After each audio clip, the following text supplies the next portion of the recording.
খায়বার বিজয়ের আগের রাতে নবী সাল্লাল্লাহু আলাইহি ওয়াসাল্লাম বলেছিলেন যে আগামীকাল সকালে আমি এমন একজনের হাতে ইসলামের পতাকা তুলে দিব যাকে আল্লাহও ভালোবাসেন, তার নবীও ভালোবাসে, এবং যে নিজে আল্লাহকে ভালোবাসে এবং আল্লাহ রাসূলকে ভালোবাসে। সকল সাহাবী আকাঙ্ক্ষা করতে লাগলো যে আমিই হব সেই সাহাবী। উমর রাদিয়াল্লাহু আনহু আকাঙ্ক্ষা করতে লাগলেন হয়তো আমিই হব সেই সাহাবী যার হাতে আল্লাহ রাসূল সাল্লাল্লাহু আলাইহি ওয়াসাল্লাম পতাকা তুলে দিবেন। ফজরের নামাজের পরে নবী সাল্লাল্লাহু আলাইহি ওয়াসাল্লাম যখন আমরা রাসূলের নাম শুনবো, দরুদ পড়ব, অন্ততপক্ষে সাল্লাল্লাহু আলাইহি ওয়াসাল্লামটুকু বলবো। ফজরের নামাজের পর নবী সাল্লাল্লাহু আলাইহি ওয়াসাল্লাম বললেন, আলী কোথায় রাদিয়াল্লাহু আনহু, আলী কোথায়? বলা হলো যে আলী রাদিয়াল্লাহু আনহুর চোখ উঠেছে, চোখের সমস্যা হয়েছে। নবী করিম সাল্লাল্লাহু আলাইহি ওয়াসাল্লাম তাকে ডেকে আনতে বললেন, তাকে ডেকে নিয়ে আসো। তাকে ডেকে আনা হলো। দেখা গেল তার চোখের অবস্থা আমার চেয়ে অনেক খারাপ। চোখটা ফুলে গেছে এবং লাল হয়ে গেছে। মরুভূমিতে চোখ ওঠা কিন্তু খুব ভালো একটা সিমটম না। অনেক ভাইরাস থাকে, এগুলো ইফেক্টেড হয়ে গেলে চোখটা উঠে যায়। যুদ্ধের মাঠে তার চোখ উঠে গেছে এবং চোখের ব্যথায় তিনি কাতরাচ্ছেন। নবী সাল্লাল্লাহু আলাইহি ওয়াসাল্লাম তাকে ডাকলেন, ডেকে তার মুখের পবিত্র থুথু, যেটাকে আমরা লালা বলি, এই পবিত্র লালা মোবারক আলী রাদিয়াল্লাহু আনহুর চোখের মধ্যে লাগিয়ে দিলেন। লাগানোর সাথে সাথেই আলী রাদিয়াল্লাহু আনহু নিজেই বলছেন যে লাগানোর সাথে সাথেই আমার এমন মনে হলো যে আমি এই চোখে বেশি দেখতে পারছি আগের চোখের চাই। তা আমাদের চোখে তো আর সেই লালা লাগানোর মানুষ নাই। তো আমরা সেই মানুষটার শানে দরুদ পড়তে পারি, আশা করা যায় আল্লাহ পাক এই উসিলায় আমাদের চোখটাও ঠিক করে দিতে পারেন। আমরা সবাই একবার দরুদ পড়ি, আল্লাহুম্মা সাল্লি আলা মুহাম্মাদ ওয়া আলা আলি মুহাম্মাদ কামা সাল্লাইতা আলা ইব্রাহিম ওয়া আলা আলি ইব্রাহিম ইন্নাকা হামিদুম মাজিদ। আল্লাহুম্মা বারিক আলা মুহাম্মাদ ওয়া আলা আলি মুহাম্মাদ কামা বারাকতা আলা ইব্রাহিম ওয়া আলা আলি ইব্রাহিম ইন্নাকা হামিদুম মাজিদ।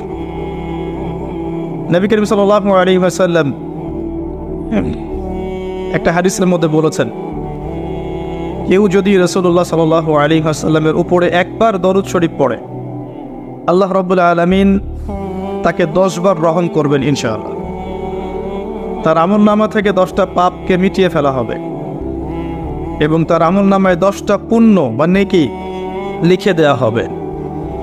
তার মর্যাদা আল্লাহ পাক 10 গুণ বৃদ্ধি করে দিবেন ইনশাআল্লাহ।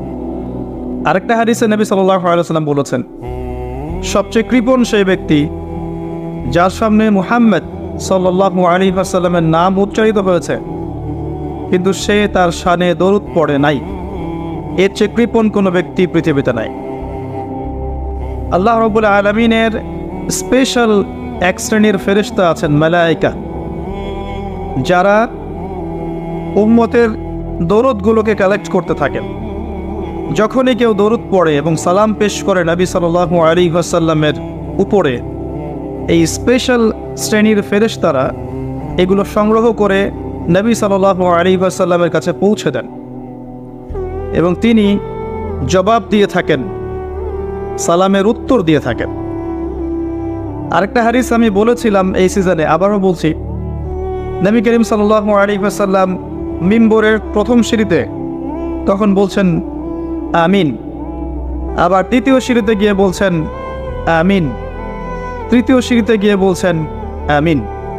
সাহাবায়ে কেরাম রাদিয়াল্লাহু আনহুম জিজ্ঞাসা করলেন, আপনাকে তো কখনো এমন করতে দেখিনি, সিঁড়িতে উঠে আপনি আমিন বলছেন কেন? নবী করিম সাল্লাল্লাহু আলাইহি ওয়াসাল্লাম বলছেন, যখন আমি প্রথম সিঁড়িতে আছি তখন জিবরাইল আলাইহিস সালাম এসে আমাকে বললেন, ধ্বংস হোক সেই ব্যক্তি যে তার পিতামাতাকে পেয়েছে বা দুজনের একজনকে পেয়েছে, তাদের খেদমত করে জান্নাত লাভ করতে পারেনি, সে ব্যক্তি ধ্বংস হোক। আমি বলেছি আমিন। আমরা যে যুগে বসে আছি এখন, এই যুগের মধ্যে আপনি দেখবেন দিন দিন এই সমস্যাটা বাড়ছে যে পিতা মাতার সাথে এখন দাস দাসীর মতো আচরণ করা হয়। আর আমরা যারা যুবক আছি তাদের অনেকেই মনে করে যে তারা পিতামাতার বিরুদ্ধে তাদের মত প্রকাশের স্বাধীনতা রাখে, এমনটা তারা মনে করে। অনেক ক্ষেত্রে দেখা যায় যে পিতা বা যে মা কষ্টের পর কষ্ট সহ্য করে তাদেরকে বড় করলো, শেষ বয়সে গিয়ে সেই পিতামাতাকেই এই সন্তান বৃদ্ধাশ্রমে পাঠিয়ে দিচ্ছে। আবার এখানে কিছু কিছু ক্ষেত্রে পিতা মাতাদেরও কিছু দোষ আছে, তারাও সন্তানদেরকে সঠিক আদর্শে বড় করতে পারেন নাই। কোরআন এবং সুন্নাহর আদর্শে বড় না করার কারণে সারা জীবন কষ্ট করার পর সেই সন্তানই তাকে পাঠিয়ে দিচ্ছে বৃদ্ধাশ্রমে, কখনো কখনো লাইভে এসে আত্মহত্যা করতে হচ্ছে। এগুলো শেষ জামানার সাইন। আর কোন সাইনের জন্য অপেক্ষা করছেন? রাসূল সাল্লাল্লাহু আলাইহি ওয়াসাল্লাম বলেছেন যে আখিরুজ জামানে পিতামাতার সাথে দাস দাসীর মতো আচরণ করা হবে। সম্পত্তির জন্যে সন্তান মাকে হত্যা করবে, পিতাকে হত্যা করবে। সম্পত্তির জন্যে ভাই ভাইকে হত্যা করবে, প্রতিবেশীকে হত্যা করবে। এগুলো সব আখিরুজ জামানের নিদর্শন। আর কোন নিদর্শনের জন্য অপেক্ষা করছেন?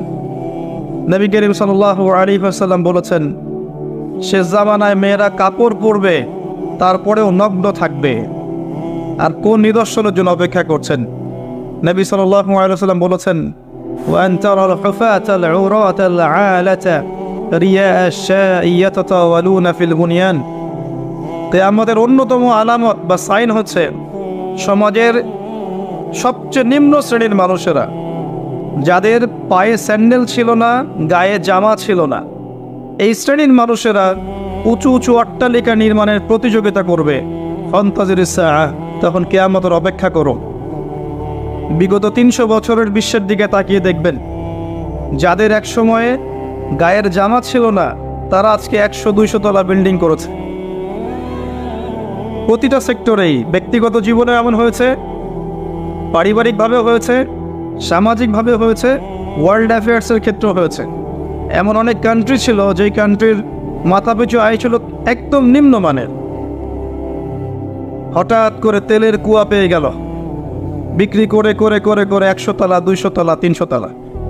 কে কাটছে বেশি বিল্ডিং করবে, ভোগবিলাসী জীবনযাপনে ব্যস্ত হয়ে গেল এবং পশ্চিমাদেরকে বন্ধু বানিয়ে নিল, মুসলিমদের সম্পদ ওদের হাতে তুলে দিল। সব চলছে। কোন সাইনের জন্য অপেক্ষা করছেন? নবীজি বলেছেন সাল্লাল্লাহু আলাইহি ওয়াসাল্লাম, যখন দেখবে মেয়েদের সংখ্যা দিন দিন বাড়বে, ছেলেদের সংখ্যা কমতে থাকবে। যখন দেখবে মেয়েরা ছেলেদের পোশাক পরবে আর ছেলেরা মেয়েদের পোশাক পরবে। যখন মানুষ মাদক দ্রব্যকে হালাল করে নেবে, মানুষ মদ খাবে, নাম রাখবে ভিন্ন, মদের নাম উল্টা রেখে মদ খাবে। মানুষ জেনা করবে, জেনাকে বৈধ মনে করে করবে। এখনকার যে জেনারেশন ফ্রি মিক্সিংয়ে আছে, গার্লফ্রেন্ডের সাথে অ্যাফেয়ার করে, জেনা করে, পর্ন দেখে, পতিতালয়ে যায়, এরা জেনাকে হালালই মনে করে। এদের মধ্যে কেউই মনে করে না যে গার্লফ্রেন্ড বয়ফ্রেন্ডের সম্পর্কটা না যায়, সেটা মনে করে না। এদেরকে শেখানো হয়েছে এটা পবিত্র প্রেম, এদেরকে শেখানো হয়েছে এটা পবিত্র প্রেমের সম্পর্ক। এবং বিভিন্ন মুভিজ দেখে দেখে, গান শুনে শুনে, পর্ন দেখে দেখে, পশ্চিমা সংস্কৃতি এবং অপসংস্কৃতি দেখে দেখে এদের মাইন্ডসেটটা এমন হয়ে গেছে, এরা এটাকে হালাল মনে করছে। আজকের টাটকা নিউজ হচ্ছে যে বিগত ৮ দিনে এদেশের মাটিতে ৪১টা শিশুকে ধর্ষণ করা হয়েছে। আমি অনেক দিন আগে বলেছিলাম, যখন ফ্রি মিক্সিং বাড়বে, নারী পুরুষের এই অবাধ মেলামেশা বাড়বে, তখন ধর্ষণ ডে বাই ডে বাড়তে থাকবে, জেনা ডে বাই ডে বাড়তে থাকবে। এবং যত বেশি মেয়েরা বেপরদায় বাইরে ঘুরবে এবং পুরুষের পোশাক পরে ঘুরবে এবং এমন পোশাক পরে ঘুরবে যেই পোশাক পরেও তারা নগ্ন, তত বেশি ধর্ষণ বাড়বে, আর জেনা বাড়বে, পরকীয়া বাড়বে, ব্যভিচার বাড়বে। এগুলো যখন বাড়বে, বাড়তে বাড়তে এমন একটা পর্যায়ে যাবে যে মানুষ মেয়েদের দিক থেকে আকর্ষণ হারিয়ে ফেলবে, তখন ছেলে ছেলের সাথে জেনা করবে। এটা এখনকার নতুন সমস্যা। পুরো বিশ্ব জুড়ে এই সমস্যা চলছে, ইনক্লুডিং আমাদের কান্ট্রিতেও এই সমস্যা চলছে। সমকামীরা এখন অধিকার খুঁজছে, তাদের সংগঠন আছে, তারা অধিকারের আন্দোলন করতে চেষ্টা করছে এবং বিশ্বের মিডিয়াগুলো বোঝাচ্ছে মানুষকে যে এটা হচ্ছে মানুষের ব্যক্তি স্বাধীনতা, বাক স্বাধীনতা। একজন মানুষ চাইলেই একটা ছেলেকেও বিয়ে করতে পারে, চাইলে মেয়েকেও বিয়ে করতে পারে। বলেন নাউযুবিল্লাহ। এদের পরিণতি কী হবে সেটাও শুনে রাখেন। একটা সম্প্রদায় ছিল বিশ্বের বুকে, ইতিহাস কোরআনে আছে, ইতিহাস হিস্ট্রি ডিপার্টমেন্টে নাই। প্রকৃত ইতিহাস আল কোরআনে আছে, যেই ইতিহাস 100% সত্য, এখানে মিথ্যার লেশ মাত্র নাই। কোরআনের পাতায় পাতায় বিচরণ করেন, একটা সম্প্রদায় পাবেন, কওমে লূত। লূত আলাইহিস সালামের কওম, সাদুম গোত্র, সাদুম। এখনকার জর্ডান, এই জর্ডানের পাশে একটা সাগর আছে, ডেড সি বা মৃত সাগর। এই সাগরের পাশে এদের কলোনি ছিল। এখানে আল্লাহ রাব্বুল আলামিন লূত আলাইহিস সালামকে নবী হিসেবে পাঠান। লূত আলাইহিস সালাম তাদেরকে দাওয়াত দেন, তাদেরকে বোঝান, তোমরা এমন একটা পাপ করছো যেই পাপ বিশ্বে কখনো কেউ করে নাই। তোমরা মহিলাদের সঙ্গবাদ দিয়ে ছেলেদের কাছে যাচ্ছ। তিনি এত বড় মনের নবী ছিলেন, যিনি এমনভাবে বলেছেন যে যদি তোমাদের বিয়ে করতে হয়, প্রয়োজনে আমার মেয়েদেরকে বিয়ে করে নাও। হ্যাঁ, তোমাদের যদি বিয়ে করতে চাও আমার মেয়েকে বিয়ে করে নাও, তাও পাপ কাজে যেও না। কত বড় মনের নবী হলে কথা বলতে পারেন। উম্মাকে বোঝাচ্ছেন তোমরা সমকামিতায় যেও না, পবিত্র সম্পর্কে থাকো, প্রয়োজনে আমার মেয়েকে বিয়ে করো। চিন্তা করতে পারেন। তার কাছে জিবরাইল আলাইহিস সালাম এবং মিকাইল আলাইহিস সালামকে পাঠানো হলো শিশু, মানে যুবক, ইয়াং যুবকের বেশে, এবং তার কম বাসায় এসেছে। এসে জিবরাইল এবং মিকাইল আলাইহিস সালামকে অফার করছে। কথা কি বুঝতে পারছেন? লূত আলাইহিস সালাম বলছেন, মেহমানদের সামনে আমাকে ছোট করো না, মেহমানদের সামনে আমাকে অপমান করো না, অপদস্থ করো না। তখন এই কম বলছে, লূত তুমি খুব ভালো করেই জানো আমরা কি উদ্দেশ্যে এখানে এসেছি। তখন লূত আলাইহিস সালাম বলছেন, আলাইসা মিনকুম রাজুলুন রশীদ, তোমাদের মধ্যে কি একটা ভালো মানুষ আর বাকি নাই? এরপরে আল্লাহ রাব্বুল আলামিন জিবরাইল এবং মিকাইল আলাইহিস সালামের মাধ্যমে এই পুরো কওমটাকে, জমিনটাকে মাটি থেকে তুলে আকাশে নিয়ে গিয়ে, মহাকাশে নিয়ে গিয়ে পাথর বর্ষণ করে সবগুলোকে থ্যাতলা করে একদম উল্টায় দিলেন জর্ডানের উপরে। ওই জায়গাটা একটা সাগর হয়ে গেছে এখন, তার নাম ডেড সি, মৃত সাগর। যেই সাগরে আপনি ডুববেন না, আপনি লাফ দিলে ওই সাগরে ডুববেন না। ওখানে কোনো প্রাণী জন্ম নেয় না, কোনো প্রাণের অস্তিত্ব নাই সেখানে। এমনভাবে আল্লাহ জায়গাটাকে অভিশপ্ত করে দিলেন। এ হচ্ছে কওমে লূতের শাস্তি। আখিরুজ্জামানেও যেই দেশ বা যেই সমাজ বা যেই ব্যক্তি যে পরিবার এই কাজগুলোতে সম্পৃক্ত থাকবে, সমকামিতায়, তাদের সেম পরিণত হবে, এটা দেখে নিয়ে। এর কোনো ডাউট নাই, এটা হবেই। আর শেষ জামানায় যারা সুদের মধ্য দিয়ে আল্লাহ এবং তার রাসূলের সাথে যুদ্ধ করছে, তাদেরও একই পরিণত হবে। এটা সময়ের অপেক্ষা মাত্র।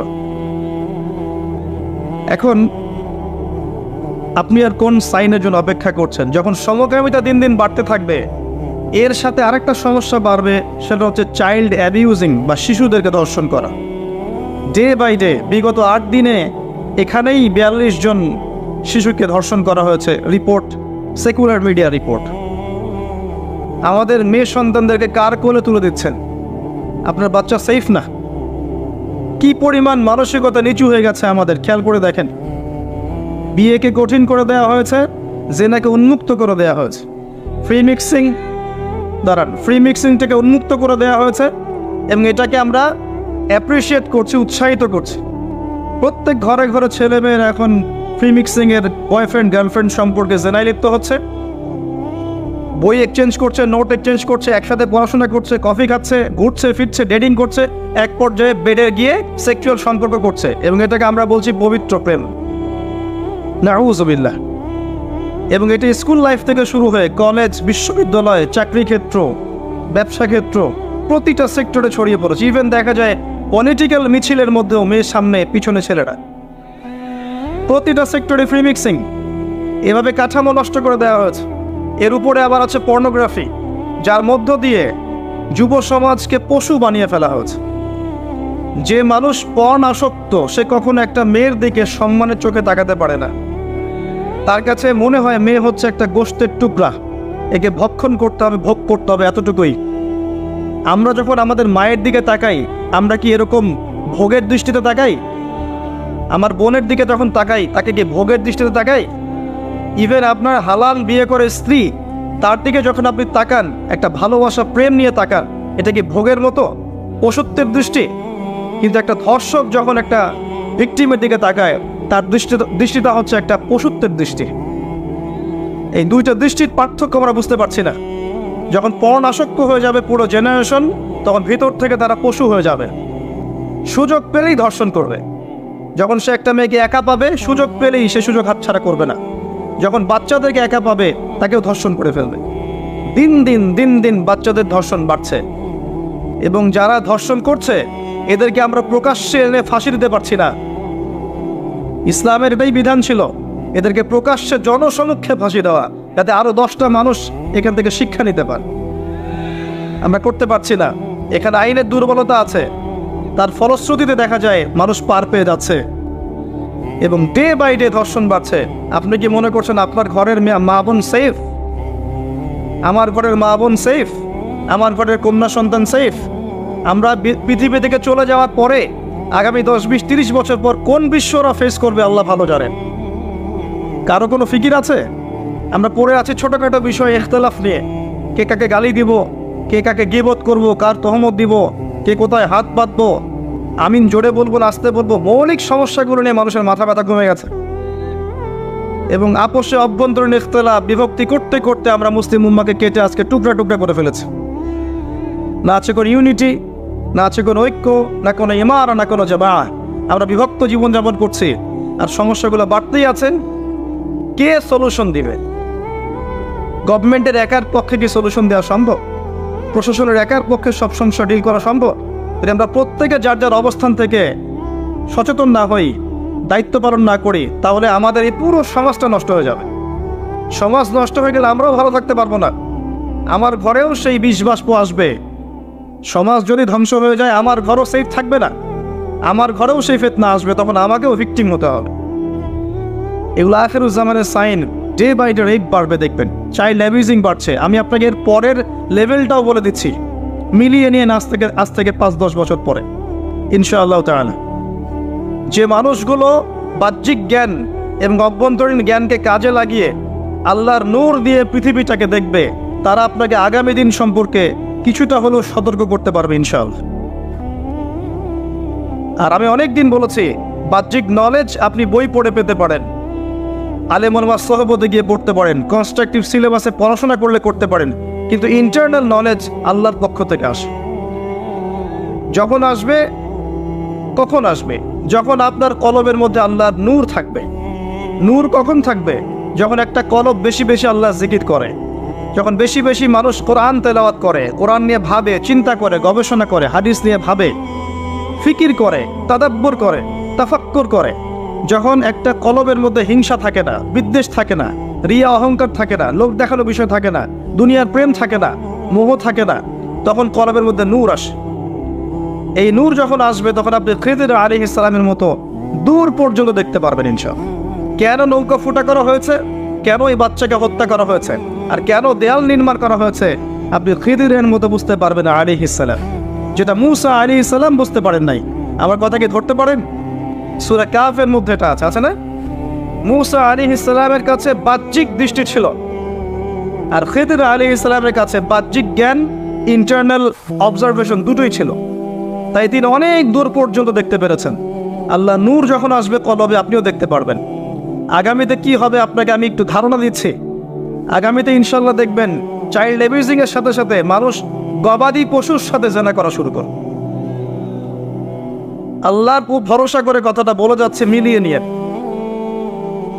একটা দিন বলেছিলাম অনেক দিন আগে, আজকে থেকে 5 থেকে 7 বছর আগে, যে একটা সময় আসবে যখন সমাজের মধ্যে ক্যাশ, কাগজের টাকা বলে কিছু থাকবে না।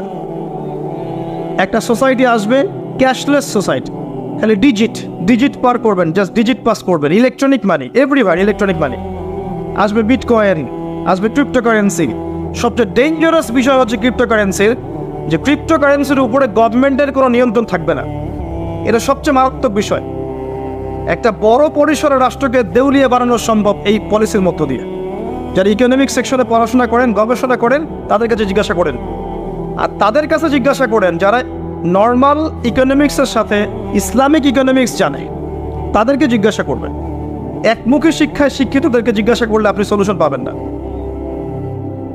বাংলাদেশে সবচেয়ে ভালো বিষয় হচ্ছে মেবি 2006 বা 2012 বা 14 সালটা আমার ঠিক মনে নাই, এই ক্রিপ্টোকারেন্সির ইউজিংটাকে বাংলাদেশ গভর্নমেন্ট হারাম করেছিল এবং অনেক দূরদর্শিতার পরিচয় দিয়েছেন এখানে। আমি ধন্যবাদ জানি তাদেরকে।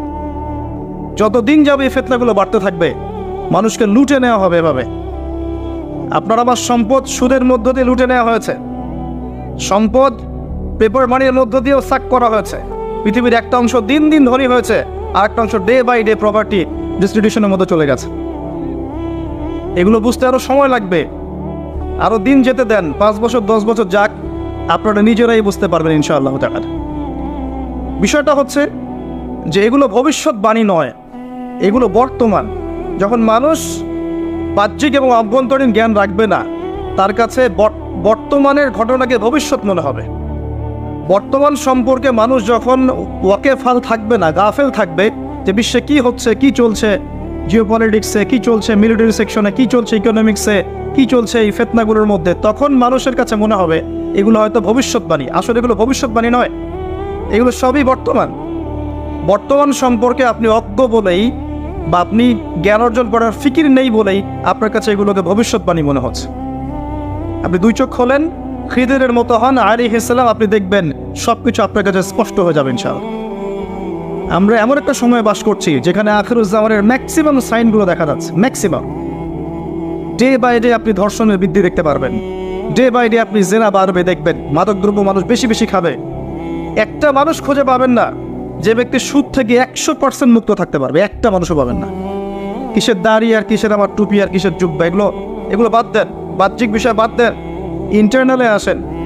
মনে করেন আমি একটা বাসায় ভাড়া থাকি, এখন বাসার মালিক লোন নিয়ে বাড়ি করেছে, আমার মতো আরো 10টা ভাড়াটিয়া আছে, সবার টাকা নিয়ে সে লোন শোধ করছে। পরোক্ষভাবে আমিও সুদ খাচ্ছি, এখানে আমিও সুদের সাথে সম্পৃক্ত আছি।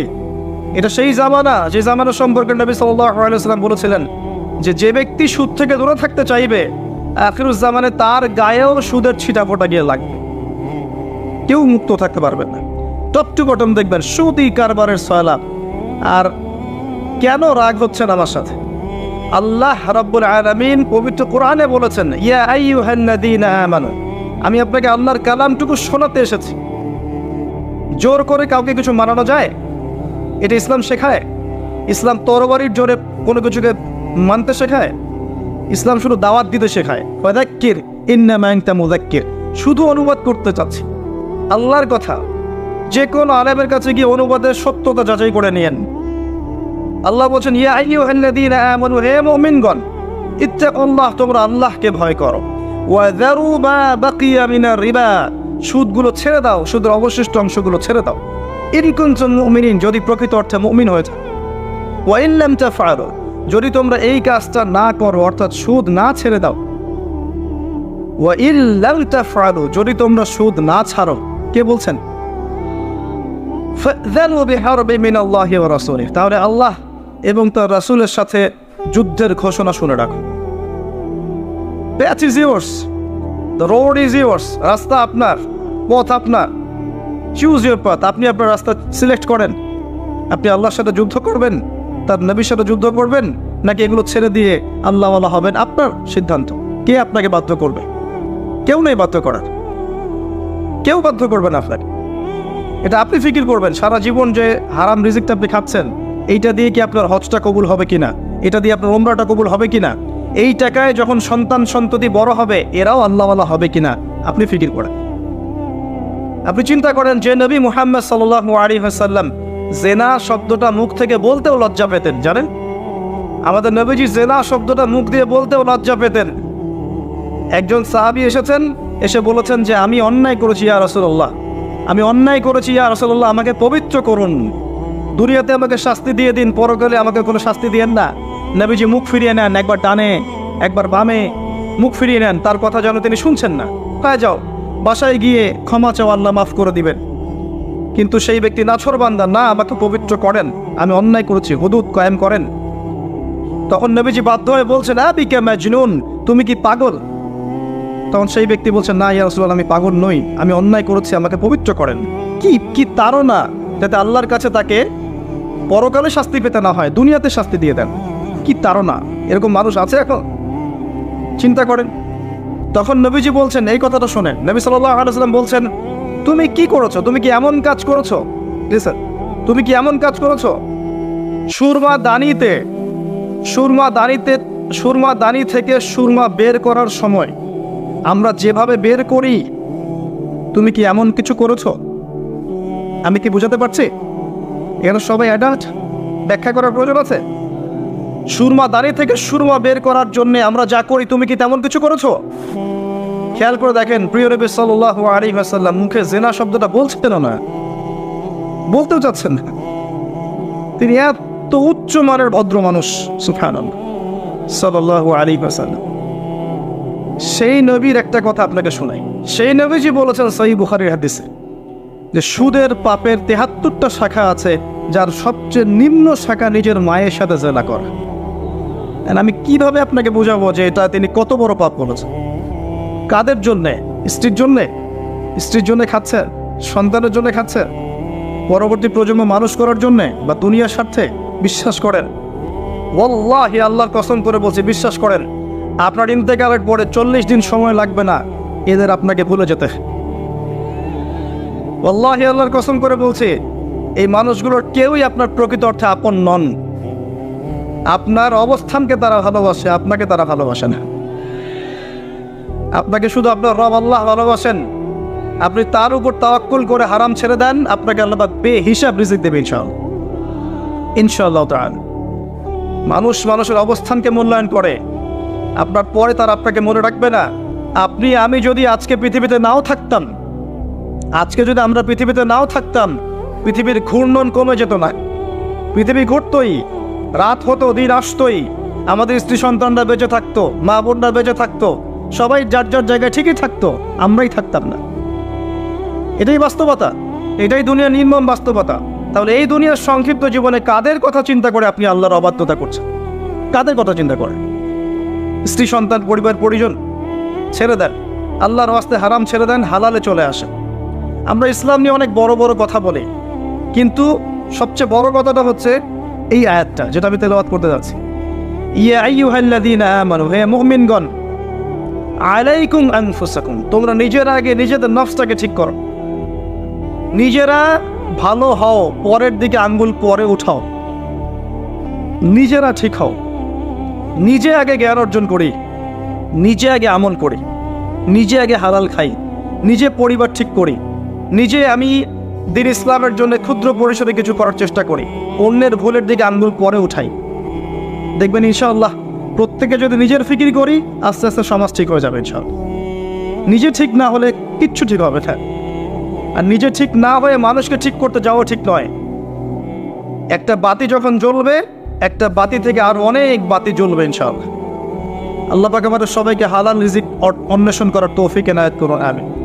যাদের হালাল রিজিকের সমস্যা আছে, আল্লাহ পাক যেন বেহিসাব রিজিকের ব্যবস্থা করে দেন, আমিন। এগুলো আখির জামানের সাইন। আপনি কোন সাইনের জন্য অপেক্ষা করছেন? বেশি থেকে বেশি মানুষকে হত্যা করা হবে আখির জামানে, বেশি থেকে বেশি। শুধু প্রথম বিশ্বযুদ্ধের ইতিহাস পড়ে দেখেন, কত কোটি মানুষকে হত্যা করা হয়েছে। দ্বিতীয় বিশ্বযুদ্ধের ইতিহাস পড়ে দেখেন, তার চেয়ে বেশি মানুষকে হত্যা করা হয়েছে। আর সামনে তো আসতে যাচ্ছে নিউক্লিয়ার ওয়ার। সামনে আল্লাহু আ'লাম কত বছর বাকি আছে। বিশ্বের পররাষ্ট্রনীতি যারা বোঝে, মিলিটারি সায়েন্স যারা বোঝে, পলিটিক্স যারা বোঝে, তারাও আজকে একমত যে বিশ্ব একটা তৃতীয় বিশ্বযুদ্ধের মুখে দাঁড়িয়ে আছে।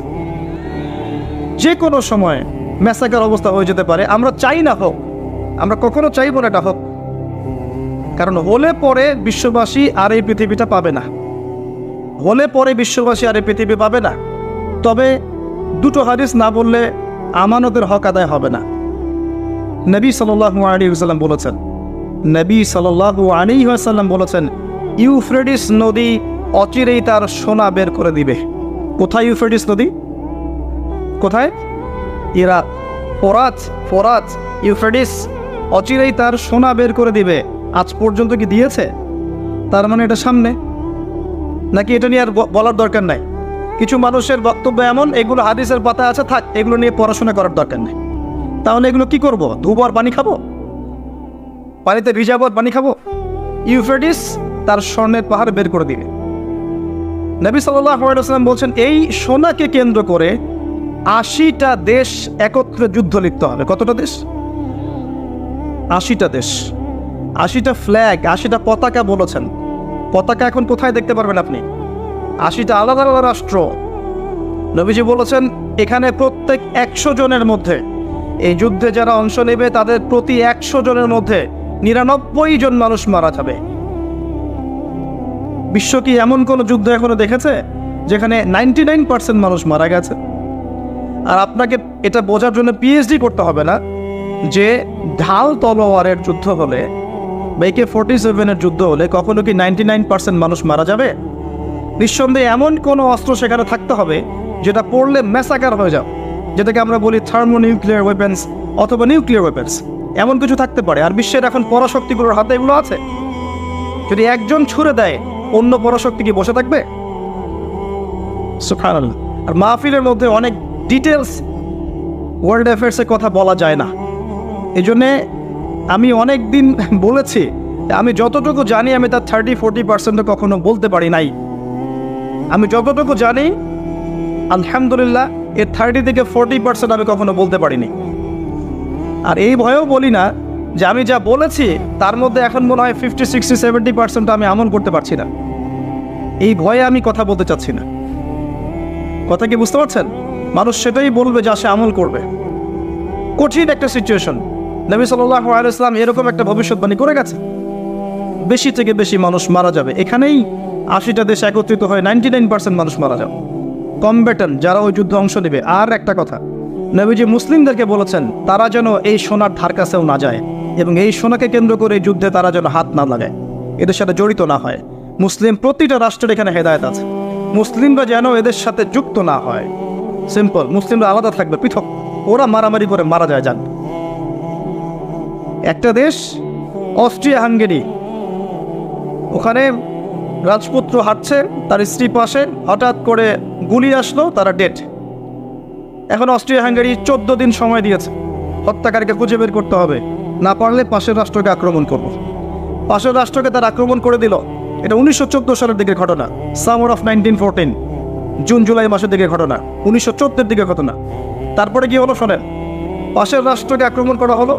পাশের রাষ্ট্রের বন্ধু রাষ্ট্র ছিল রাশিয়া। পাশের রাষ্ট্রটার বন্ধু রাষ্ট্র রাশিয়া। রাশিয়া বলছে আমার বন্ধুকে আঘাত করলে আমি কিন্তু চুপ থাকবো না। কথা বুঝতে পারছেন? এবার অস্ট্রিয়া হাঙ্গেরির বন্ধু হচ্ছে জার্মানি, সে বলছে আমার বন্ধুকে আঘাত করলে আমিও চুপ থাকবো না। এবার ফ্রান্স বলছে রাশিয়া আমার বন্ধু, অতএব আমিও চুপ থাকবো না। Germany, Austria Hungary, Russia, France, যুদ্ধ লেগে গেল। তারপরে যুদ্ধ যোগ দিচ্ছে ব্রিটেন, তারপরে আসছে আমেরিকা, তারপরে মাঝখান থেকে বেলজিয়াম। অনেক ঘটনা, একটা ঘটনাকে কেন্দ্র করে, একটা অনলি ওয়ান। 5-6 বছর যুদ্ধ হলো, যুদ্ধের শেষে দেখা গেল যে 2-4 কোটি মানুষ মরে শেষ। এই আখিরুজ্জামান, এটা প্রথম বিশ্বযুদ্ধের হিস্ট্রি পড়ে দেখেন। এভাবে সেকেন্ড ওয়ার্ল্ড ওয়ারটা পড়েন। নবী যেটা বলে গেছেন 1400 বছর আগে যে আখিরুজ্জামানে হারাজ বেড়ে যাবে। হারাজ, হারাজ মানে হত্যাকাণ্ড। মানুষ মারা যাবে, যে মরবে সেও জানবে না কেন মরলাম, যে মারবে সেও বলতে পারবে না কি জন্য মারলাম। এইভাবে অবস্থা। নবীজি এমনভাবে বলেছেন যে সন্তান বাবাকে হত্যা করবে, সন্তান বাবাকে হত্যা করবে, সন্তান মাকে হত্যা করবে, ভাই ভাইকে হত্যা করবে, প্রতিবেশীকে হত্যা করবে। বিনা অপরাধে মানুষকে মেরে ফেলা হবে। এখন কোন সাইনের অপেক্ষা করছে? কিসের অপেক্ষা করছে? যতগুলো বলেছি এনাফ আপনার বোঝার জন্যে যে এই ওয়ার্ল্ড আর আগের বিশ্বের মতো নাই। এখানে ডে বাই ডে আখিরুজ্জামানের সাইনগুলো উন্মোচিত হচ্ছে এবং যত দিন যাবে এগুলো আরো বাড়বে, কমবে না। করণীয় কি আসলে? এগুলো আলোচনা করার কারণ কি? হাত গুটিয়ে বসে থাকা, নাকি হতাশ হয়ে যাওয়া যে না পৃথিবীর সামনে সময় নাই, আমি চুপচাপ বসে থাকি, এমন কি বিষয়টা? সাহাবায়ে কেরাম রাদিয়াল্লাহু আনহুম কিয়ামতের সাইনগুলো নিয়ে কথা বলতেন কেন? হতাশ হয়ে? একটা বিখ্যাত হাদিস আছে, বিখ্যাত হাদিস। যে নবী সাল্লাল্লাহু আলাইহি ওয়াসাল্লাম মসজিদ নববীর পাশ দিয়ে যাচ্ছেন, সাহাবীরা বসে আছেন এবং তারা আপোষে ডিসকাস করছেন, কি বিষয় জানি কথা বলছেন। নবী জিজ্ঞাসা করলেন সাল্লাল্লাহু আলাইহি ওয়াসাল্লাম, তোমরা কি নিয়ে কথা বলছো? তোমরা কি নিয়ে কথা বলছো? সাহাবীরা বলছেন, আমরা আলামাতুস সাআ নিয়ে কথা বলছি, কিয়ামতের আলামত নিয়ে কথা বলছি। সাহাবীদের এই আলামত নিয়ে কথা বলার কি দরকার ছিল? এটা কি মানুষকে হতাশ করার জন্যে নাকি প্রস্তুতির জন্যে? কোনটা? যদি আপনাকে কেউ জানিয়ে দেয়, মনে করেন যে আল্লাহ আপনাকে জানিয়ে দিয়েছেন, কথার কথা বলছি যে আপনি আর 10 বছর বাঁচবেন, কথার কথা, আপনি কি হেলায় খেলায় আর দিন পার করতে পারবেন? আপনার মাথার মধ্যে থাকবে যে আমার হাতে টাইম কম। সাহাবায়ে কেরাম রাদিয়াল্লাহু আনহুম তখন এটা নিয়ে ডিসকাস করছিলেন। এই হাদিসটাই সেই হাদিস যেখানে 10টা মেজর সাইন বলা হয়েছে। নবীজি বলছেন এই 10টা না আসা পর্যন্ত কিয়ামত হবে না। কি 10টা? 1 নম্বরে বলা হয়েছে যে দাজ্জাল, তারপরে বলা হয়েছে ঈসা ইবনে মারইয়ামের আগমন, তারপরে ইয়াজুজ মাজুজ, দাব্বাতুল আরদ, 3টা ভূমিকম্প। এভাবে নবী সাল্লাল্লাহু আলাইহি ওয়াসাল্লাম 10টার কথা বলেছেন। হাদিসটা পড়ে দেখেন। যাই হোক, ওয়ার্ল্ড যেদিকেই যাক না কেন, পরিস্থিতি যেমনই হোক না কেন, সর্বপ্রথম আমাদেরকে বেসিক ঠিক করতে হবে। কি ঠিক করতে হবে ভাই? বেসিক। নিজে আগে ঠিক হইতে হবে। নিজে ঠিক হওয়ার জন্য প্রথম কাজটা কি? প্রথম কাজ হচ্ছে লেখাপড়া করা। কি করা?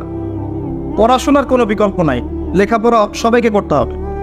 এবং এই লেখাপড়াটা আল্লাহর রাসূল সাল্লাল্লাহু আলাইহি ওয়াসাল্লাম সবার জন্য ফরজের কথা বলেছেন। বলেন নাই? তালাবুল ইলমি ফরিদা আলা কুল্লি মুসলিম। প্রত্যেক মুসলিমের উপরেই এটাকে ফরজ করা হয়েছে। কি ফরজ করা হয়েছে? আমাকে মুফতি হতে হবে, মুহাদ্দিস হতে হবে, মুফাসসির হতে হবে, এই লেভেলে যেতে হবে, এটা ফরজ? জি না, ইসলামের বেসিক জিনিসগুলো আপনাকে জানতে হবে, এটা ফরজ। কেন মুসলিম হয়েও জানবে না যে নামাজের আরকান কয়টা, ফরজ ওয়াজিব কি কি, ইমানের পিলার কি কি, আকীদার মূল বিষয়গুলো কি কি, সুন্নত কাকে বলে, বেদআত কাকে বলে, শিরক কাকে বলে, তাওহীদ কাকে বলে, এগুলো মুসলিমরা জানবে না কেন? কেন একজন মুসলিম 30 বছর পড়াশোনা করেও 30টা সূরা মুখস্থ করতে পারবে না? কেন একজন মুসলিম 40 বছর পড়াশোনা করছে 40টা হাদিস মুখস্থ করতে পারছে না? কেন পারবে না? এটা কি শুধু এক শ্রেণীর মানুষের জন্যে, না কোরআন এবং সুন্নাহ সকলের জন্যে? কোরআন এবং সুন্নাহ কি এক শ্রেণীর মানুষের সম্পত্তি, নাকি সবার জন্য উন্মুক্ত? একজন অমুসলিমও কোরআনুল কারীম পড়ে হেদায়েত পেতে পারে, পারে না? চর্চা না করলে কেমন করে হবে? প্রথম কথা ইলম অর্জন করা। দ্বিতীয় কথা ইলম অনুযায়ী আমল করা। ইলম আছে আমল নাই, এই ইলমের আসলে কোনো দাম নাই। কথা মনে রাখবেন, ইলম আছে আমল নাই, এই ইলমের আসলে কোনো দাম নাই। আরেকটা কথা হচ্ছে ইলম আছে কিন্তু ইলমের অহংকার আছে, এটারও কোনো দাম নাই। ইলম আছে, ইলমের অহংকার আছে, এই ইলমেরও কোনো দাম নাই। আল্লাহ পাক আমাদেরকে ইলম অর্জন করে অহংকার মুক্ত মন নিয়ে আমল করার তৌফিক দান করুন, আমিন। এর পরের দরকার হালাল রিজিক। হালাল রিজিক নাই, আমল করে লাভ নাই। যত আমল করেন সব ইন ভেইন, নষ্ট হয়ে যাবে। যত আমল করেন নষ্ট হয়ে যাবে, পরিবেশটা নষ্ট করেন না। যত আমল করবেন নষ্ট হয়ে যাবে যদি রিজিকটা হালাল না থাকে। এখন একটু অনেস্টলি বলি, আমরা কার কার পরিবারে হালাল রিজিক আছে? কত পার্সেন্ট মানুষের পরিবারে? কতগুলো পরিবার পাবেন সুদহীন, ঘুষহীন, দুর্নীতি করছে না? কতগুলো পরিবার পাবেন? খুবই রেয়ার। যারা ব্যবসা করছে দেখবেন মাপে কম দিচ্ছে। এই যে রমজান আসছে, দেখবেন তেলের লিটার চলে যাবে এত 500, 600, 1000। কি জন্যে? মানে আগেই প্ল্যান করা শেষ, এই রমজান আমাকে কোটিপতি হওয়াই লাগবে, মাল সিন্ডিকেট করা অলরেডি শেষ। ব্যবসায় যদি আপনি মাপে কম দেন, সিন্ডিকেট করেন, কৃত্রিম সংকট তৈরি করেন, গভর্নমেন্টকে বিব্রতকর অবস্থায় ফেলেন, আপনিও সমান অপরাধী এবং এই রিজিকটাও হারাম। ব্যবসা করার পরেও আপনি হারাম রিজিকের মধ্যে আছেন। এই কৃত্রিম সংকট তৈরি করবেন না। আল্লাহর ওয়াস্তে রমজান মাসে মানুষকে আরও বেশি বেশি খাওয়ান, পণ্যের দাম কমিয়ে দেন, মানুষকে কাপড় দেন, খাদ্য দেন, এতিমের পাশে দাঁড়ান, বিধবার খোঁজ নেন, যাকাতগুলো দিয়ে দেন, সাদাকা বেশি বেশি করেন, কোরআন বেশি বেশি তেলাওয়াত করেন, রমজান মাসে আত্মশুদ্ধির পথে হাঁটেন। কেন আপনি রমজান মাসে দুনিয়ার স্বার্থ চিন্তা করবেন? আল্লাহ পাক বোঝার তৌফিক দান করুন। বেসিক কাজ হচ্ছে আমাদের পারিবারিক আদর্শ ঠিক করতে হবে। এটা কঠিন, কারণ ম্যাক্সিমাম পরিবারের লোকজন কথা শোনে না। দেখবেন আপনি ইমানদার, ইমানের পথে চলছেন, পরিবারের লোকজন কথা শুনবে না, এমনটা হতে পারে। এবং এটা সুন্নাহ। নূহ আলাইহিস সালামের জীবনে দেখেন একই সুন্নাহ। লূত আলাইহিস সালামের স্ত্রী ঈমান আনে নাই, নূহ আলাইহিস সালামের স্ত্রী ঈমান আনে নাই, ইব্রাহিম আলাইহিস সালামের বাবা ঈমান আনে নাই, নূহ আলাইহিস সালামের ছেলে ঈমান আনেনি। কোথায় যাবেন? মুহাম্মদ সাল্লাল্লাহু আলাইহি ওয়াসাল্লামের চাচারা অনেকেই ঈমান আনে নাই। তো আপনজনরা কথা নাও শুনতে পারে, তখন আপনাকে স্বতন্ত্র ইসলামিক পরিবার গড়ে তুলতে হবে। পারা যাবে ইনশাআল্লাহ?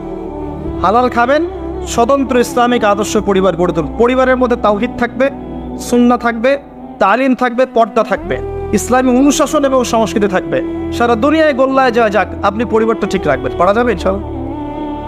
পরিবারগুলো ঠিক করলে সমাজ ঠিক হবে ইনশাআল্লাহ আজ্জা ওয়া জাল। বেসিক কাজে আসেন। আল্লাহ পাক আমাদেরকে প্রতিভা দেননি, সবাইকে কিছু না কিছু প্রতিভা দিয়েছেন এবং নিয়ামত দিয়েছেন। কাউকে জমি দিয়েছেন, কাউকে টাকা দিয়েছেন, কাউকে বুদ্ধি দিয়েছেন, কাউকে বলার ক্ষমতা দিয়েছেন, কাউকে লেখার ক্ষমতা দিয়েছেন। প্রত্যেকের এই প্রতিভাগুলোকে ইসলামের স্বার্থে ব্যয় করা যায় না? যার যার অবস্থান থেকে দিনের কোনো ফিকির করা যায় না? একটা মসজিদ করেন না, একটা মাদ্রাসা করেন, একটা ভালো স্কুল করেন, একটা ভালো বিশ্ববিদ্যালয় করেন, কলেজ করেন, একটা ইকোনমিক কোনো প্রজেক্ট করেন, কিছু একটা করেন, ইয়েতিম প্রজেক্ট করেন, মেয়েদের নিয়ে কোনো প্রজেক্ট করেন, মেয়েদেরকে সেলাই মেশিন দেওয়ার মতো কোনো প্রজেক্ট করেন, বিধবাদের খোঁজ নেন, কিছু একটা করেন, মানবতার কল্যাণে কিছু করেন, যাতে করে ইসলামের সৌন্দর্যতা সবার সামনে প্রস্ফুটিত হয়। পারা যায় না? অল্প অল্প কাজগুলোতে ইসলামের কল্যাণ হয় না? এগুলো একসাথে হলে দিনের খেদমত হবে না? এই দিন এক শ্রেণীর মানুষের সম্পত্তি নয়, আমাদের সবার মহব্বতের জায়গা দিন।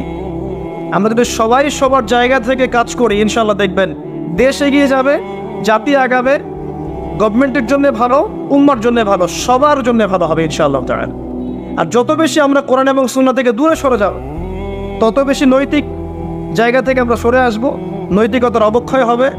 আপনি দেখবেন সমাজে ম্যাসাকার অবস্থা সৃষ্টি হবে, সমাজে বেনামাজি লোকের সংখ্যা বাড়বে, সুদখোরের সংখ্যা বাড়বে, দর্শক বাড়বে, চোর বাড়বে, ডাকাত বাড়বে, ছিনতাইকারী বাড়বে, জুয়াখোর বাড়বে, লুচ্চা মানুষ বাড়বে, ডে বাই ডে বাড়তে থাকবে। তখন সমাজের কাঠামো আপনি ঠিক করতে পারবেন না। তখন প্রশাসনিক চাপ দিয়ে কিন্তু এদেরকে আপনি সঠিক লাইনে আনতে পারবেন না। কারণ মেরে আর পিটিয়ে কয়টা মানুষকে লাইনে আনা যায় যদি আত্মার ভিতরে পরিবর্তন না আনা যায়? আত্মিক পরিবর্তন কে দিবে ইসলাম ছাড়া? আত্মার পরিবর্তন কে দিবে কোরআন এবং সুন্নাহ ছাড়া? এগুলোর মধ্য দিয়ে মানুষের আত্মাটাকে পরিবর্তন করা সম্ভব। ইনশাআল্লাহ দেখবেন সমস্যাগুলো সলভ হয়ে যাবে। যদি আমরা এই দায়িত্ব পালন করতে না পারি, যদি আমরা এই দায়িত্ব পালন করতে ব্যর্থ হই, আল্লাহ পাকের একটা সুন্নাহ আছে, সুন্নাহটা হচ্ছে নাসুল্লাহ ফানাসিয়াহুম। তারা আল্লাহকে ভুলে গিয়েছিল, আল্লাহ তাদেরকে ভুলে যাবেন। এটা আবাবিল পাখি পাঠানোর যুগ নয়, এটা আবরাহার যুগ নয় যে আসমান থেকে পাথর বর্ষণ করে জুলুমের এগেইনস্টে প্রতিবাদ করা হবে, এমনটা নয় এখন। এটা কোন যুগ? এটা এই যুগ। ইন তানসুরুল্লাহ ইয়ানসুরকুম। তোমরা আল্লাহর দ্বীনকে সাহায্য করো, আল্লাহ তোমাদেরকে সাহায্য করবে ইনশাআল্লাহ। ওয়া ইউসাব্বিত আকদামাকুম। আল্লাহ তোমাদের পাকে দৃঢ় রাখবেন ইনশাআল্লাহ। এটা সেই যুগ। কোন যুগ? ইন্নাল্লাহা লা ইউগাইয়িরু মা বিকওমিন হাত্তা ইউগাইয়িরু মা বিআনফুসিহিম। আল্লাহ পাক কোনো কওমের অবস্থা ততক্ষণ পরিবর্তন করেন না যতক্ষণ নিজেরা নিজেদের অবস্থা পরিবর্তনের চেষ্টা না করে। আলাইকুম আনফুসাকুম। নিজের নফসের খবর নেন, নিজের আত্মশুদ্ধির খবর নেন, নিজের আমলনামা হিসাব করেন। আল্লাহর ওয়াস্তে আমার নসিহতটা শোনেন, আল্লাহর ওয়াস্তে এই রমজানটাকে কাজে লাগান, আল্লাহর ওয়াস্তে এই রমজানটাকে কাজে লাগান। রমজানে নিজের গুনাহগুলোকে মাফ করিয়ে নেন। নবী সাল্লাল্লাহু আলাইহি ওয়াসাল্লাম বলেছেন ওই দ্বিতীয় সিঁড়িতে সেই ব্যক্তি ধ্বংস হোক যে রমজান মাসকে পেয়েছে কিন্তু নিজের গুনাহ মাফ করতে পারল না। রমজানের আগেই নিজের আমলনামা সাজিয়ে নেন, কবিরা গুনাহ কি কি করেছেন হিসাব করে বের করেন, কার কার হক নষ্ট করেছেন খাতায় লিখেন, সবগুলোকে ফেরত দেন রমজান মাসে। রমজান মাসে আল্লাহর কাছে কান্নাকাটি করে সমস্ত কবিরা গুনার ক্ষমা নিয়ে নেন। কে জানে আগামী রমজানে পৃথিবীতে আমরা কেউ বেঁচেও না থাকতে পারি? কে জানে? কে গ্যারান্টি দিবে আপনাকে?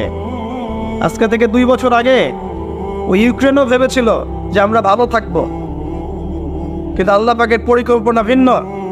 এখন যারা মনে করছে আমরা খুব ভালো আছি, দেখবেন আগামী দিনগুলোতে ওরাও ভালো থাকবে না ইনশাআল্লাহ তাআলা। যতদিন যাবে এগুলো বাড়তে থাকবে।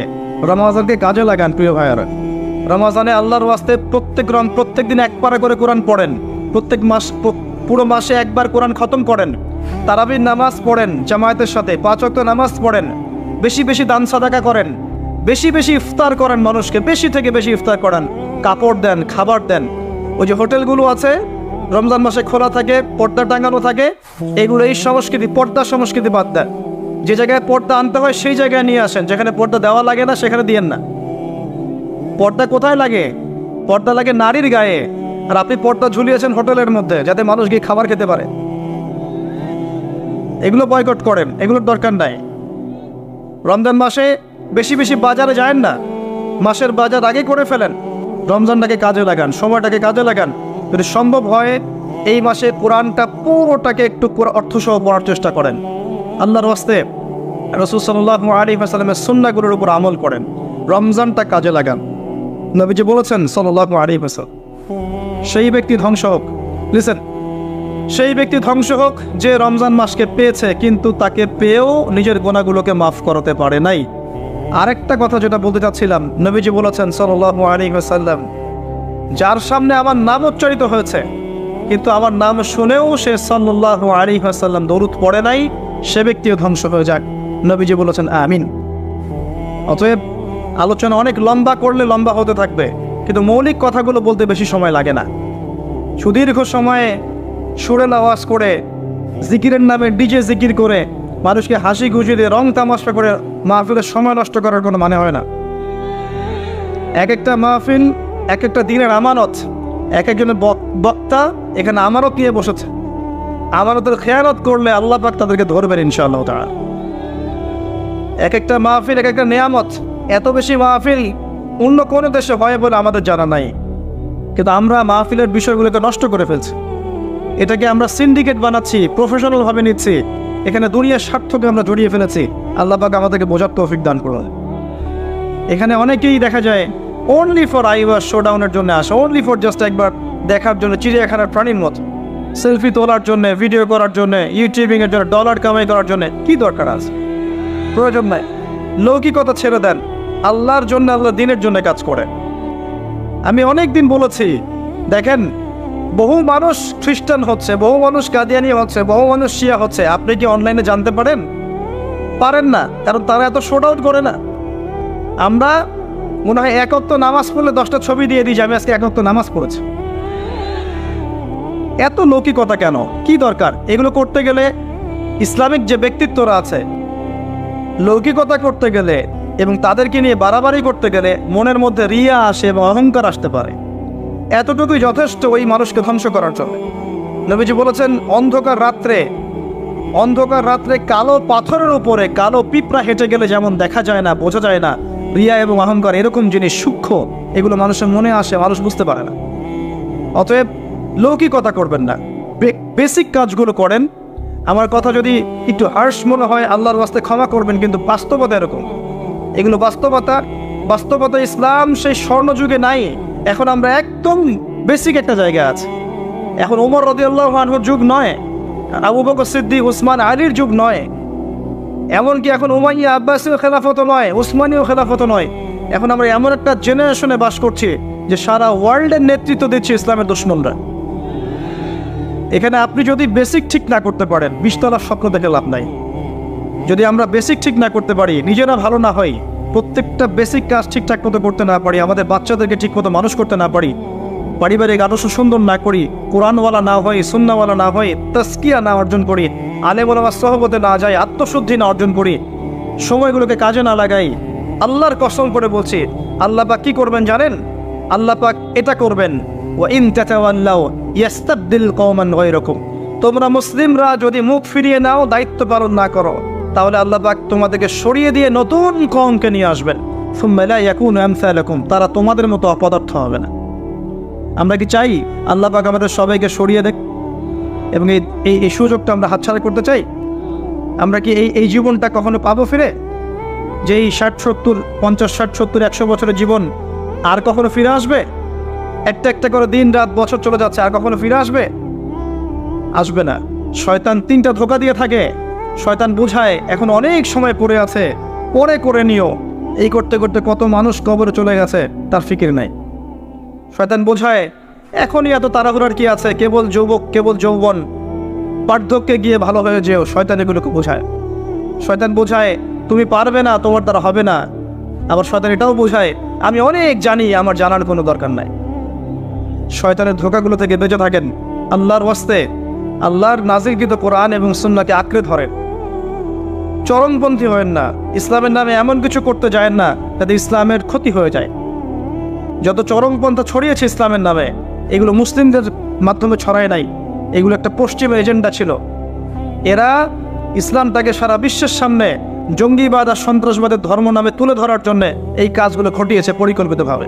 আমি অবাক হব না যদি কয়দিন পরে ইসরায়েল ইরানকে হামলা করে, আমি অবাক হব। এটা অবাক হব না যদি কয়দিন পর লেবাননে গিয়ে সে আক্রমণ করে, সে যদি কয়দিন পর মিশরে আবার আক্রমণ করে, জর্ডানে আবার আক্রমণ করে, আমি অবাক হব। পয়েন্টগুলো মিলিয়ে নেন, সব ইহুদিরা চলে আসছে জেরুজালেমে, সেখানে রাষ্ট্র গঠন করেছে, সেখান থেকে তার আরবের আশপাশে প্রতিবেশীদের উপর নিয়ন্ত্রণ নিয়েছে। সে দিন দিন তার রাষ্ট্রের আয়তনটাকে বড় করছে না, করছে না। যে শক্তিশালী রুলিং স্টেট হবে তার আয়তন বড় করতে হবে কি হবে না, অথবা আরেকটা অপশন হচ্ছে বিশ্বটাকে ছোট করে নিয়ে আসতে হবে। হয় রাষ্ট্রের আয়তন বড় করতে হবে, না হলে বিশ্বটাকেই ছোট করে নিয়ে আসতে হবে। এই বিশ্বটাকে ছোট করার দুইটা পদ্ধতি তারা বের করেছে। একটা হচ্ছে ইন্টারনেট সেকশন, প্রযুক্তি দিয়ে বিশ্বটাকে ছোট করে নিয়ে আসা, এটা হয়ে গেছে। বিশ্বে এখন ছোট শর্ট জায়গা, এইখান থেকে ওইখানে আপনি যোগাযোগ খুব দ্রুত করতে পারবেন। বিশ্ব ছোট, আপনাকে পায়ে হেঁটে যেতে হবে না। আরেকটা অপশন হচ্ছে পুরো বিশ্বে যুদ্ধ বাঁধিয়ে দিয়ে পুরো বিশ্বের আয়তন ছোট করে ফেলা। আর আমি কনফিডেন্ট আমার বক্তব্যে, এটা আমার ধারণা, আমার ইস্তেহাদও বলতে পারেন, যদিও আমি মুস্তাহিদ নই। আমার ইন্টারপ্রিটেশন, এই শব্দটা ভালো হবে, ইস্তেহাদ না বলে বলছি আমার ইন্টারপ্রিটেশন, যে অচিরেই তারা পুরো বিশ্বে একটা বড় যুদ্ধ বাঁধিয়েই ছাড়বে দেয় ইনশাআল্লাহ। অচিরেই তারা পুরো বিশ্বে একটা বড় যুদ্ধ না বাঁধানো পর্যন্ত থামবে না। প্রথম বিশ্বযুদ্ধের পরে আপনারা ব্রিটেনকে দেখেছেন, সেকেন্ডটার পরে আপনার আমেরিকার রাজত্ব দেখেছেন, দেখবেন যদি আরেকটা লাগে এরপরে আপনি ইসরায়েলের রাজত্ব দেখবেন। ওর ধ্বংস এত তাড়াতাড়ি হবে না, ওর ধ্বংস হবে, এটা সত্য, এটা নিশ্চিত, কিন্তু এত তাড়াতাড়ি না। সে রুলিং স্টেট হবে এবং দাজ্জালকে নিয়ে সে পুরো বিশ্বটা শাসন করবে। কতদিন? নবীজি বলেছেন 40 দিন। কতদিন? প্রথম দিন হবে 1 বছরের সমান, দ্বিতীয় দিন 1 মাসের সমান, তৃতীয় দিন 1 সপ্তাহের সমান, বাকি দিনগুলো আমাদের দিনের মতো। এই শাসন না হওয়া পর্যন্ত কিয়ামত হচ্ছে না। আর এই শাসন ততক্ষণ হচ্ছে না যতক্ষণ মহাযুদ্ধ না হচ্ছে। আর মহাযুদ্ধ না হওয়া পর্যন্ত ইমামুল মাহদিও আসছেন না। মাহদি তখনই আসবেন যখন মুসলমানদের অবস্থা এরকম খারাপ হতে থাকবে। আর মাহদি না আসার আগে দাজ্জালও মানুষের রূপে বের হবে না। এখানে ওখানে যে আনাচে কানাচে মাহাদিগুলো বের হচ্ছে, এরা মাহাদি নয়। গোলাম আহমেদ কাদিয়ানিও দাবি করেছিল যে ও মাহাদি। ও প্রথম বলেছিল যে আমি মাহাদি, তারপর বলেছে আমি হচ্ছি ঈসা, তারপরে বলেছে মাহাদি ঈসা একই, আমি দুইটাই। তারপরে বলেছে আল্লাহর নবী, তিনিও নবী সাল্লাল্লাহু আলাইহি ওয়াসাল্লাম, আমিও নবী, নাউজুবিল্লাহ। তো ও দাবি করেছিল। আর আমরা জানি মাহাদি কথা বলবে আরবি ভাষায়, তিনি ফাতিমা রাদিয়াল্লাহু আনহার বংশধর থেকে হবেন। আর এই মাহাদি কথা বলতো পাঞ্জাবি ভাষায়, পাঞ্জাবি মায়ের সন্তান আছে। এগুলো মাহদি নয়, মাহদি আসছেন না যতক্ষণ পর্যন্ত আপনি একটা বিশাল মালহামা না দেখছেন। আর আমার ধারণা, ইন্টারপ্রিটেশন, বা শুধু আমার ধারণা না, অনেকেই ওয়ার্ল্ড অ্যানালাইসিস যারা করে তারা বলে যে হয়তো বা এই ইস্যুগুলো, ইউক্রেন রাশিয়া হোক, সিরিয়া ইস্যু হোক, ইয়েমেন ইস্যু হোক, গাজা ইস্যু হোক, আস্তে আস্তে একটা বড় যুদ্ধের দিকে এরা বিশ্বকে নিয়ে যাও। এই যুদ্ধগুলো এমনি এমনি লাগে নাই, এরা লাগায়, পিছন থেকে লাগায়। ওদের স্বার্থ কি? অস্ত্র বাণিজ্য। কি বাণিজ্য? অস্ত্র বাণিজ্য। ওরা যুদ্ধ বাঁধিয়ে রাখবে, জিগিয়ে রাখবে, যাতে করে অস্ত্র ব্যবসা করা যায়। অনেক সময় মুসলমান 2 দেশের মধ্যে যুদ্ধ লাগায় দেয়, দিয়ে অস্ত্রের বাণিজ্য করে। এগুলো কি মিথ্যা কথা বলছি না সত্য কথা বলছি? সরাসরি বলছি ভাই, কিছু করার নাই। এখন সরাসরি না বললে তো দেরি হয়ে যাবে, এখন জানা উচিত আপনাদের বিষয়গুলো। তো আমাদের ইন্টারপ্রিটেশন যে এটা হয়তোবা চলে আসতে পারে, চলে আসলে পরে বিশ্বের অবস্থা কি হবে সেটা ভাবতে হবে আমাদের। করোনা ভাইরাসে বিশ্বের যে অবস্থা হয়েছে, আর আমি বলে দিই করোনা ভাইরাস কোনো মহামারী ছিল না, এটা কোনো মহামারী না। এরকম হয় না মহামারী। মহামারী মানে একটা এলাকার র্যাপিডলি মরে ধুয়ে সাফ হয়ে যাও, এটাকে বলা হয় মহামারী। আপনার জ্বর হয়, আমার হয় না, আপনি মরেন, আমি মরি না, আপনার বেশি ইফেক্ট হয়, আমার হয় না, এমন মহামারী সার্কাস মহামারী হয়নি। এগুলো কোনো প্যান্ডামিক না, ওগুলো বোঝায় মানুষ কি সেটা চায়না ভালো জানে, কি সেটা আমেরিকা ভালো জানে, আসলে এটা কি সেটা ইসরায়েল ভালো জানে। আর আমাদেরকে মিডিয়া দিয়ে যা গেলানো হয়েছে সেটা আমরা জানি। কারা কারা টিকা নিয়েছিলেন? সবাই তো টিকা নিয়েছেন মনে হয়। আচ্ছা, মাশাআল্লাহ, অনেক, ইনশাল্লাহ বহুত ফায়দা হবে। ঠিক আছে, ইনশাল্লাহ বহুত ফায়দা হবে। আচ্ছা, তারপরে আসেন, শেষ করে দেই ভাই, পরে আমরা কিছু কোশ্চেন অ্যান্সার নিবনি। ইমাম মাহদি আসছেন না মালহামার আগে। ইমাম মাহদি না আসলে দাজ্জাল বের হচ্ছেন না মানুষের রূপে, আর দাজ্জাল বের হওয়ার পরেই সে জিউসদেরকে নিয়ে বিশ্ব শাসন করবে। আমাকে একটা খালি প্রশ্নের উত্তর দেন দেখি, কি বুঝলেন? দাজ্জাল কি একা একা ওয়ার্ল্ডটাকে শাসন করবে? যে আমি বের হইলাম, এই সবাই আমার আনুগত্য করে, এমন হবে বিষয়ে? এমন হয় কখনো? তার অনুসারী লাগে না?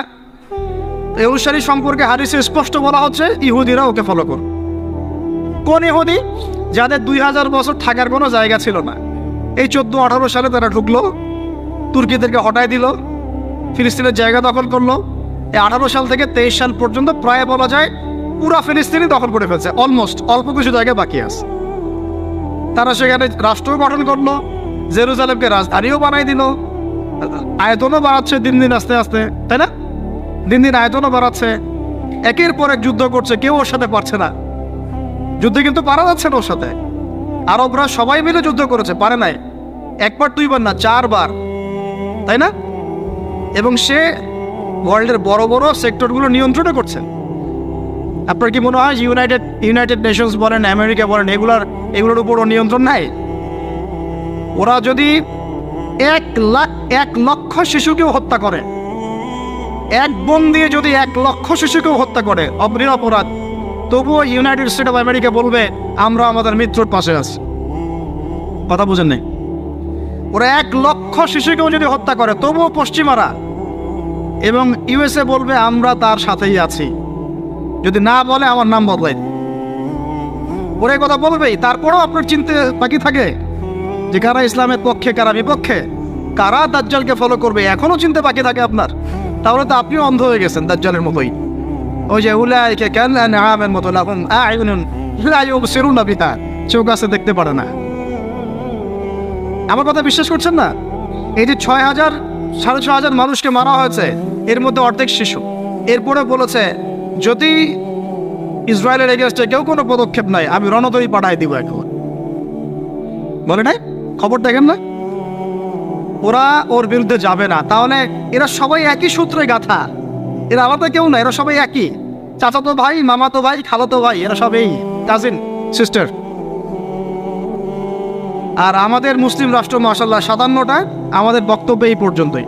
আমরা তীব্র নিন্দা জানাই, আমরা এই ঘটনার তীব্র নিন্দা জানাই, ব্যাস, দ্যাটস অল। এর চেয়ে বেশি কিছু বলারও নাই। আমরা হাসছি, বাট আমাদের কাঁদা উচিত। মুসলিম রাষ্ট্রগুলোর মধ্যে পারমাণবিক বোমা নাই, নাই। আরব রাষ্ট্রগুলোকে অস্ত্র শূন্য করে দেওয়া হয়েছে, নিজেরা অস্ত্র প্রডিউস করতে পারে না। এরা তেল দেয়, তেল দিয়ে কিছু ডলার পায়, ওই ডলার দিয়ে আবার ওর কাছেই অস্ত্র কিনে। আপনারা একটু বোঝার চেষ্টা করেন। যখন আমরা এগুলো পড়ছিলাম ইউনিভার্সিটিতে, তখন এগুলো বুঝতাম না।